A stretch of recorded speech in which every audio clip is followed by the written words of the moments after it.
Please welcome moderator Aisha Glover, President and Chief Executive Officer, Newark Alliance, and panelists Mayor Roz J. Baraka, City of Newark, New Jersey, Ray Chambers, Ambassador for Global Strategy, World Health Organization, Omid Sateh, Head of Impact and Responsible Investing, Prudential Financial, and Dr. Rajiv Shah, President, the Rockefeller Foundation.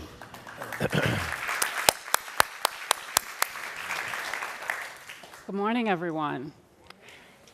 So we did not agree on intros. We were trying to mix it up and liven it up a little bit, but we're just going to stick to our own introduction. So if we can just quickly go down one-liner so everybody knows who we are blessed to have with us this morning. Raz Baraka, Mayor, City of Newark.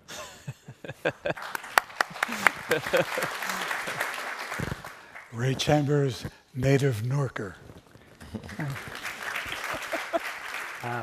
Omid Sateh, Head of Impact Investments for Prudential.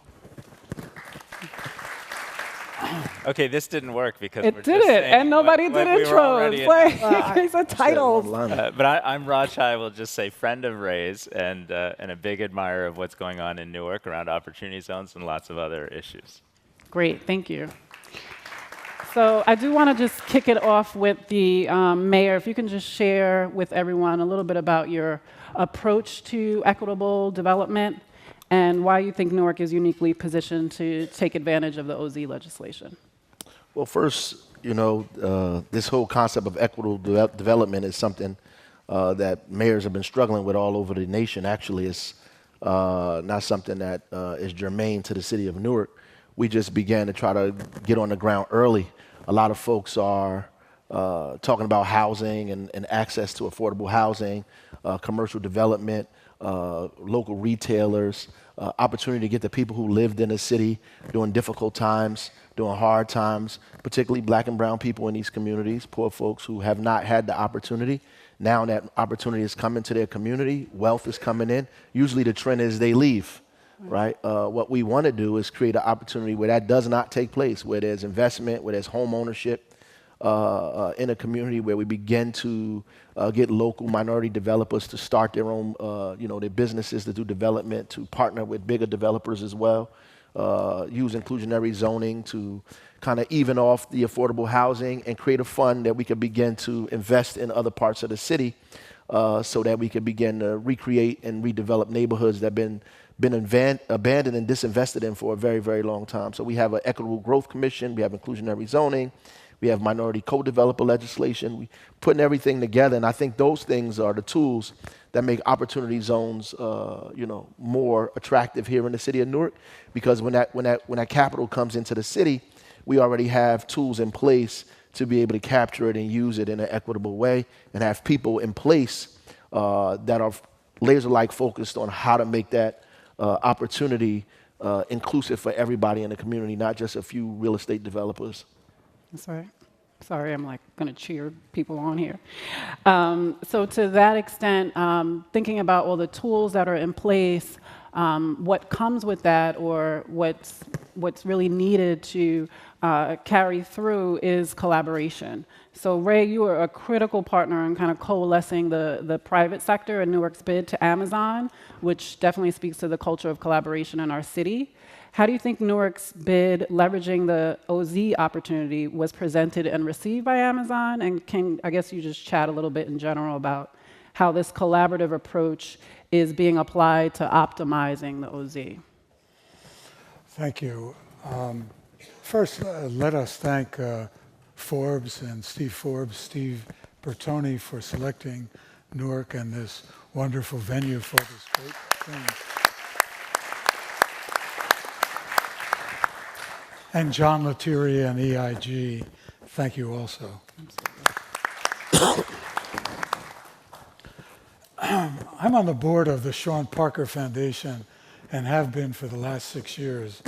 And we've yet to have our first board meeting. But about 6 years ago, Sean and I were having lunch, and he had this idea of how can I move these trillions of dollars of Silicon Valley founders' equity and get that into the urban centers. And he thought the one thing that was preventing those tech founders from selling their stock was the capital gains tax. And he said, I'm going to come up with a way to allow them to defer their capital gains tax if they would take the proceeds from the sale and invest them in the inner city. And I watched Sean over the last 6 years just stay with this idea, talk to Corey and Tim Scott about it becoming legislation, and he knocked on the doors of all the senators and many of the congressmen. So we wouldn't be here having this meeting today were it not for the genius conceptualizing and the tenacity of Sean Parker. So let's all thank Sean.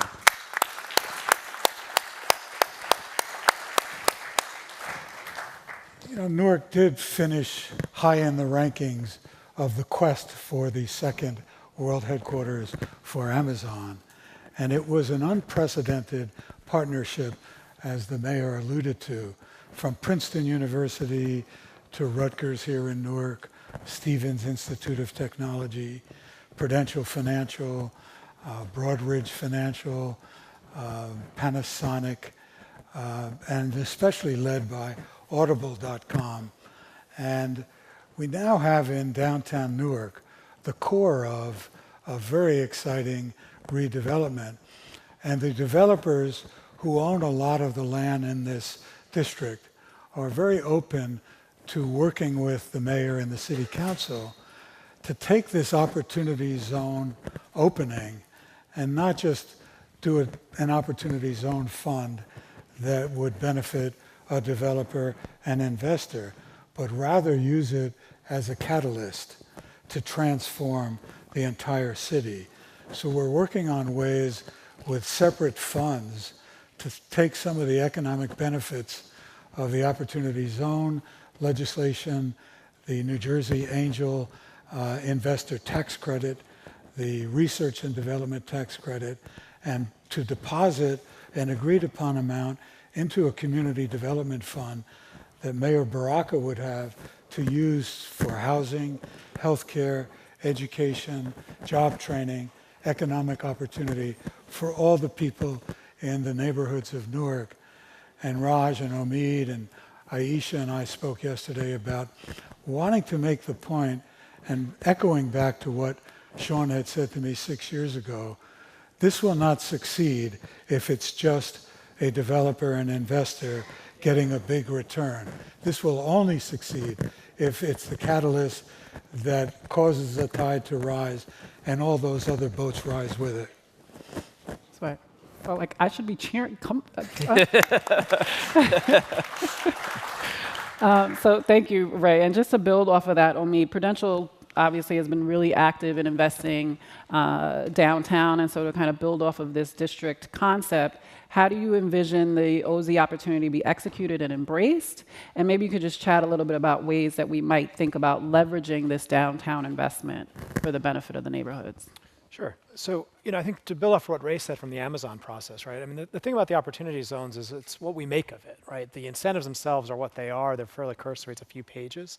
I think what's powerful is when you can get this kind of collaboration between the public and the private sector and capital providers, and ultimately strive for something much higher than simply making a little bit of a better risk-adjusted return, right? That, if we're in this room to do that, I pity you guys, right? Like, there's such an opportunity to use this opening to actually build the kind of trust that allows a whole city to rise and whole regions to rise. And so I think that's really the opening and the opportunity. It isn't about the incentives themselves. It's about the folks who can come together and sort of use this moment in time to push for something bigger and bolder. As Ray said, I don't think a world in which investors get better capital gains treatment does much unless real communities benefit at the end of this. I mean, the legislation itself will be undermined. And quite frankly, I think the credibility of what sort of capital and investment can do for communities will be undermined. And so I think getting really deep and working together, and also acknowledging, I think some of the things that we've been working on as a city is to really build the plumbing, right? There's one level of this work, which is getting to a shared vision about inclusive economic growth. And then there's the realization that for all of us, right, our ambitions butt up against the fact that we've got incredibly hardworking civil servants who are under-resourced to sort of stand up to the capital side of things. You've got all this pressure from investors asking, and yet nobody investing in sort of the core infrastructure of what it means. And then the need for sort of cities like Newark that do have this great collaboration to really set a paradigm for what can be different. I mean, in our investment portfolio, which is over $1 billion, we're constantly pushing the envelope on sort of what can be different and asking partners to try harder, strive more, do more. And what we find is that actually, because people don't ask enough, they don't get it. There's a lot of stuff that, especially in the real estate development, that simply happens by asking. Asking people to bring on minority co-developers, asking for greater levels of affordability, and really baking in that intentionality into the beginning. And so I think this is the opportunity to do that. We will be making the ask. So great segue kind of into the philanthropic question. The true objective of the OZ is, again, for all citizens to be benefiting, which we know. So Raj, how can philanthropy in general, and of course Rockefeller specifically, prepare cities, so to Omid's point of really capacity constraints, to ensure that this is really an authentic tool for community impact and engagement? Well, thank you. And I just want to maybe repeat both Ray and Omid's comments about this legislation is really only powerful if it in fact reaches into communities and helps and lifts people up and families that are working hard every day. There are 90 million Americans that live in families led by someone working full-time or more than full-time, and they can't make basic ends meet. And it's been getting worse year after year after year for decades. So Sean's great vision, the partnership with Corey and Tim, the leadership of folks on this panel and around this country have been important to give us this opportunity, but now we got to take advantage of it. And so the Rockefeller Foundation, and we hope many other philanthropic partners like Prudential, which already has, and others, are announcing today a $5.5 million commitment to help 6 cities in America have the capacity and the tools to take advantage of opportunity zones to lift up their vulnerable communities and their working families. And in particular, yeah, thank you. We're perhaps more relevant for this panel is the first city in which we are going to do this together, holding hands with the Prudential Foundation. And of course, on behalf of the mayor and the city government and the Newark Alliance, is in fact Newark. And so, and thank you. As Ray pointed out, there's such, and as the mayor mentioned, there's such a great opportunity here to demonstrate what's possible. We don't expect that every investment in the 8,700 opportunity zones that take place across America is going to be transformational for the lives of people in those communities. Some we're already seeing storage units and other types of facilities that probably aren't harmful, but certainly are not lifting up large percentages of local communities. So our commitment and our hope for Newark and our belief in the leadership of the mayor and of the public-private partnership that exists here is that we use Newark to demonstrate what's possible in terms of lifting up community members. So our efforts will support the city to have a chief opportunity zone officer who can organize the city's engagement on this topic and make sure that we're prioritizing transactions that are likely to have the most real impact in lifting people up as opposed to pushing them out. Second, we'll help support real community engagement, get community voices in the process of identifying potential transactions and making sure those deals and those transactions include a strong community voice from the very beginning. And third, we'll support local technical leaders and community development experts who know how to make sure public-private partnership is in fact a win-win for everyone involved and not just the investors. And I hope that I'm confident that Newark will be a model for success, Ray, with or without Amazon. Right. And can then lead the country in saying, yeah, that's the kind of public-private partnership, holding hands across sectors to lift up vulnerable families. That's the spirit of what we need in 8,700 other opportunity zones across this nation. And we certainly hope other philanthropic partners will jump in and help make sure the voice of the community is in every deal, every transaction, and every prioritized partnership that takes place under this tax law. It's great. Thank you. Go for it. Raj, on behalf of the mayor, everybody here who are friends and colleagues, we really owe you and Omid and Prudential and Rockefeller a strong vote of thanks, because Newark not only is the first city that you're going to have this officer opportunity zone coordinator, it's the only one that doesn't have the legacy connection to the Rockefeller Foundation. And I think what we're seeing is Newark being recognized as distinctive, on the move, where so much can happen. And this is really a tremendous vote of confidence. So thanks to both foundations. Thank you. Also, Raj looks like he's still in college, but he's much older than that. And with everybody giving their own introduction, modesty was part of the guidelines. I just want to point out that Raj knows what he's speaking about. I first met him 8 or 9 years ago or longer when he was the head of the entire USAID department.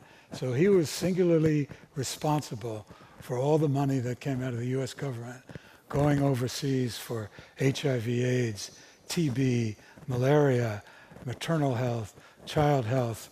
And in the midst of the Ebola crisis in Liberia, Raj led the United States involvement. So we're so grateful to have all that experience coming back to help inner cities like Newark. Yep. Thank you, Ray. So obviously echoing Ray's sentiment there. And I think it's just phenomenal to have this level of partnership. And one of the things that really called me to the position was the social impact side of this. This is not just kind of creating yet another position. It's like, wait, a grant for yet another position, but their role and their charge is really to be thinking about the community engagement piece and the social impact side. So with that, Omid, obviously, because Prue is a critical partner here as well. Just want to give you the opportunity to share a little bit more about kind of connecting it back to your comments around capacity at the city level and what you're envisioning for this role, given your citywide lens and your particular focus downtown. So one of the things that's unique about Prudential as a company is we've been headquartered here in Newark for over 140 years, and I think have chosen very intentionally to not only sort of stay in the city through thick and thin, but constantly double down. So I think we have over 6,000 employees here in downtown Newark. And that vantage point, I think, is pretty important because we're simultaneously sort of an anchor institution here, one of the largest investors in the world. And I think what we recognize is that if you're actually trying to make enduring change, it can't be what we've done for so long, which is have the capital over here, community over there, and government over here, right? I think we have engaged with government in a way that is very different than most capital providers. We've seconded people to help support the mayor during sort of his transition to office. We've put people, our most senior executives on the boards of crucial sort of neighborhood institutions, and recognize that before we solve for the capital side, we had to solve for civic capacity. And that's why sort of what the Rockefeller Foundation, the Prudential Foundation are doing together, I think is such an important element of this, right? We don't, having this model be divorced from government is not going to produce good outcomes. And I think that's both from a community perspective, but even from an investor perspective, right? Ultimately, if you're an investor going into one of these zones with some fly-by-night operator who doesn't have deep roots in the community, good luck getting good financial returns, right? On the other hand, if you actually have to make an investment that's got a 10-year hold period, you're inextricably linked to the future of the city. And that vantage point, quite frankly, from having been here 140 years and probably 140 more, all of a sudden I think starts to put you in a position to really think about what are the things that are actually going to make this a better place 5, 10 years out, right? And so an inclusive vision of growth is not just sort of a do-gooder strategy, although it is that, right? It's actually how you build sort of a sustainable prosperity in which we're ultimately going to lift the value of our investments. And so I think as investors in the audience look for those kind of projects, look for the projects that actually are slow money, not fast money. Great, thank you. I was going to add something. Forgive me for interrupting. No, go for it. I'm used to it, Ray. Go for it. I just want to echo a bit more about what Prudential means to our city, not just 140 years, but when we started the New Jersey Performing Arts Center 32 years ago, it would never have gotten off the ground were it not for Prudential Financial. And the same thing with our sports arena, the Prudential Center. And Prudential, in different forms of representation, have been present in all education undertakings, beautifying the city, housing initiatives in partnership with LISC. And when I first met Mayor Tubbs of Stockton about 6 months ago, his first question was, how do I get an anchor institution in Stockton like you have in Newark with Prudential? So let's have another round of thanks for Prudential.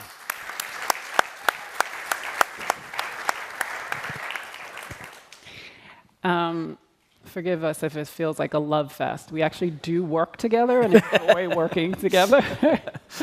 I'm waiting for my commercial next. All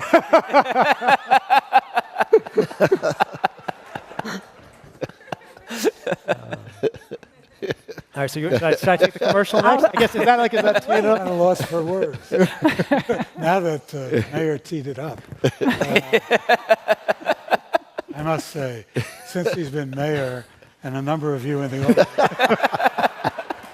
have been working with the city government in real estate development, and the comments I keep hearing back from all of you is, we've never had it so businesslike in City Hall, and the progress you're seeing comes from this mayor.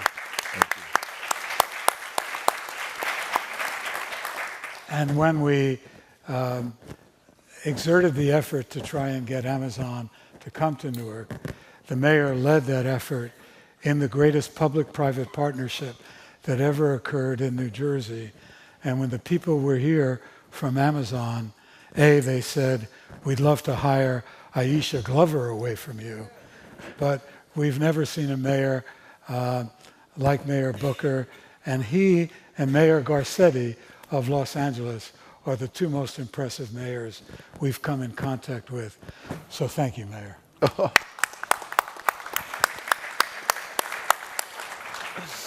So to build off of that and not gush too much over the mayor, if you could just talk a little bit about, there's a lot more attention, of course, on the city, a lot of momentum, whether, kind of being shortlisted for Amazon, the Voice conference coming, Forbes, we're all obviously here, Rockefeller's now new partnership, and to get to some of Omid's comments around really partnering and being collaborative, what does this actually mean, and how do you look at it from a citywide perspective when these opportunities present themselves?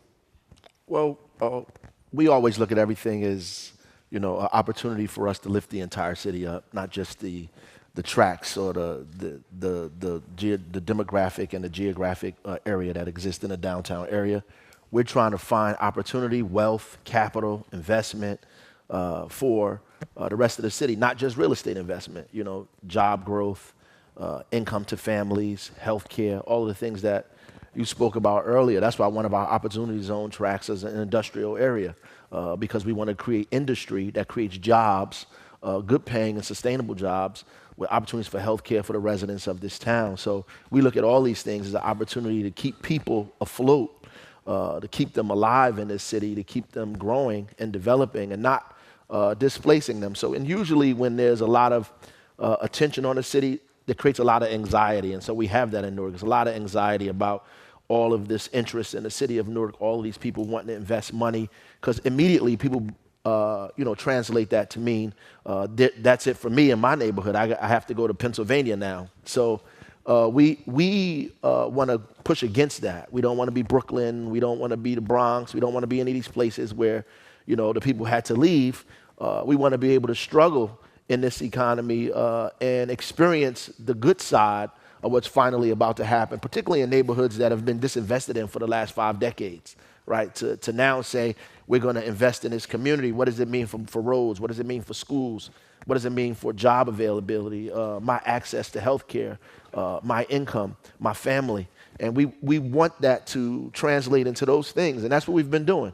And so people don't trust that kind of, as we call it, patient capital, right? They don't trust that money coming into the community because the history of it has proven to be detrimental to folks that have lived here for various long times. So I take all of the abuse and all the other things that I get because I see something further down the road that we can create, that we can develop.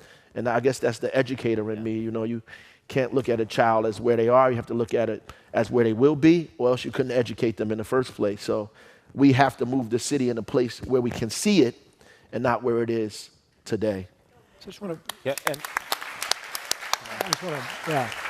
and I just want to build off of sort of this notion of trust and how hard it is to cultivate and how much it takes real inspired leadership. I mean, I think what's interesting here is you see people from a pretty wide range of backgrounds who've all, I think, in different ways spent the time together and opened up the kimono and showed some of the things that weren't quite right, and been able to build that trust. I can't say enough for the mayor. I mean, we serve on these panels and often with very different audiences, and it's not easy to have to take some of the questions that come from the, and I've worked in a lot of cities, and it's very rare to have, I think, a mayor who will stand up and on principle take those hard questions and really build that trust in the community. So I can't say enough about that.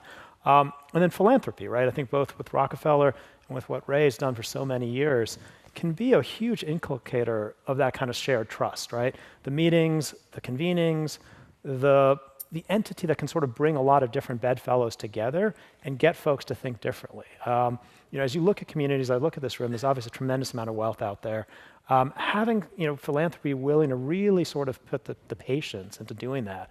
On the Amazon process, there's no way it gets off the ground without somebody bringing all of us together, right? All of us are fighting 100 fires, but where philanthropy, I think, can do so much is to say, look, let's elevate up, let's get out of our own sort of fiefdoms and really do something. So I think it's a huge role for people in this audience to think about sort of that dimension. I think the other thing that's so interesting to me is, people, I think, the wealth that we've created as a country has migrated to a few cities and stayed there.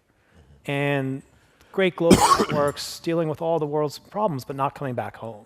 And I think obviously sort of with what Ray's done, it's such an example of how you can simultaneously be working on, malaria internationally, but also sort of leading change in your own community. And I think that model of philanthropy, I think, is really crucial, right? We've let too much of the wealth off the hook to really invest back where it came from. Raj, you were going to. Well, I'd just add, especially on Mayor Baraka's comments, that you get a sense for what matters to the mayor, right? And part of our enthusiasm for having Newark be the first city out of the gate for this partnership is the concept that if we just measure the impact of this law based on the number of funds that are out there, the amount of investment dollars that have been raised, or even the capital that's been invested in communities, in specific real estate or other types of projects and businesses, that's all going to happen naturally. Like, people will know that data as this plays out over years.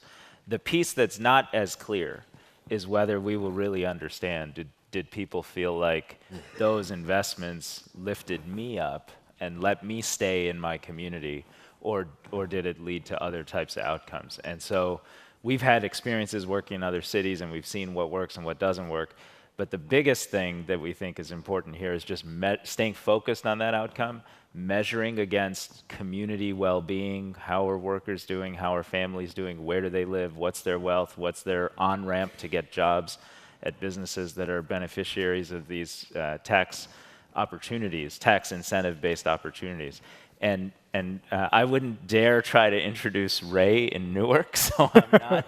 But I will say the thing that is similar, whether you're fighting malaria in Africa, which Ray has done for decades, and frankly, probably more than anybody, created a results framework that every African country, because their leaders were committed to it, would actually report on how many young children were dying in their country from malaria and how many were getting bed nets.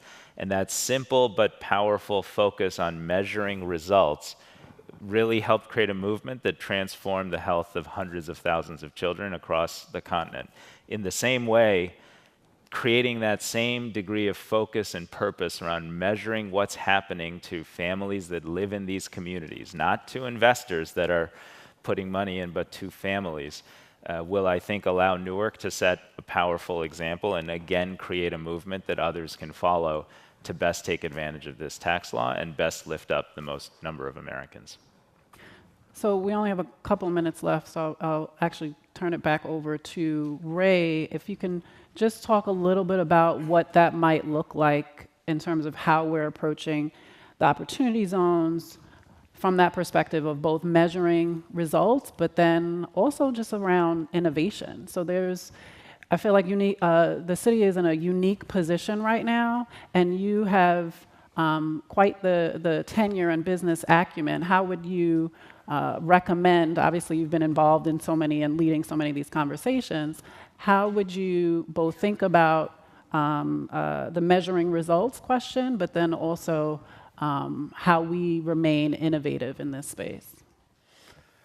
Thanks, Aisha. Well, as most of you know, I was born in Newark, went to South 17th Street School, and then West Side High School, and then Rutgers Business School in Newark. So my heart is in this city, and I saw Rich Camerari before we started working together with New Community Corporation 40 years ago. And we've brought in so many new ideas, consultants, and every time we get excited about the potential.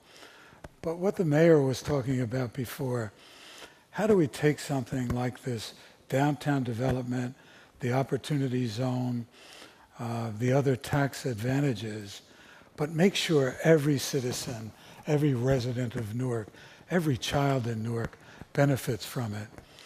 So we started the READY program. My daughter Christine is here 30 years ago to provide college scholarships. So many of our youngsters had so many challenges in their lives. They never made it to college. We adopted Westside High School 20 years ago and have done as much as you could do philanthropically, but still these young people are facing such terrible situations at home, in their neighborhood. So with all of the work over the last 20 years at Westside High School, we still have 40% of the students missing an average of 1 day a week from school. How do we take what the mayor said and a catalyst like the Opportunity Zone and make sure we somehow spread it so that each and every resident, each and every citizen, each and every child in Newark is a beneficiary of this, and we finally lift that tide and all those other boats rise with it.